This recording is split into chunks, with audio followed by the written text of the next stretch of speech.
Welcome to today's guide, where we'll walk through the simple steps to unblock an account on X, formerly known as Twitter. Whether you've had a change of heart or accidentally blocked someone, this process will restore their access to interact with your profile. Let's dive right in. First, open the X app on your device and locate your profile icon in the top left corner of the screen. Tap it to open the main menu. From here, scroll down and select Settings and Privacy.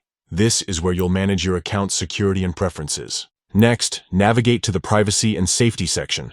This area controls everything from who can message you to blocked accounts. Tap it to proceed.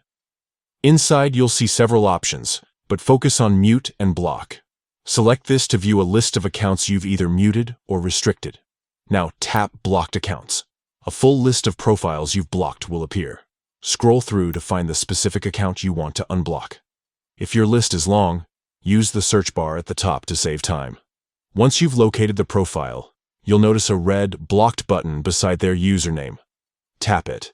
A confirmation prompt will appear, asking if you're sure you want to unblock this account. Select Unblock to finalize the action. That's it. The user will now be able to view your posts, follow you, send messages, and interact with your content again. Keep in mind, unblocking doesn't automatically refollow the account or restore past interactions. If you want to reconnect, you'll need to follow them again manually. Also, if you don't see the account in your blocked list, double-check that you're using the correct username.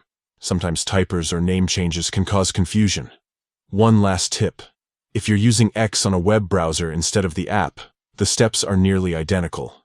Just click your profile picture, choose Settings and Privacy, and follow the same path to blocked accounts. And that's all there is to it. Whether you're rebuilding a connection or correcting a mistake, unblocking on X takes just moments. Thanks for tuning in. Don't forget to like this guide if it helped, and subscribe for more quick tech tips. See you next time.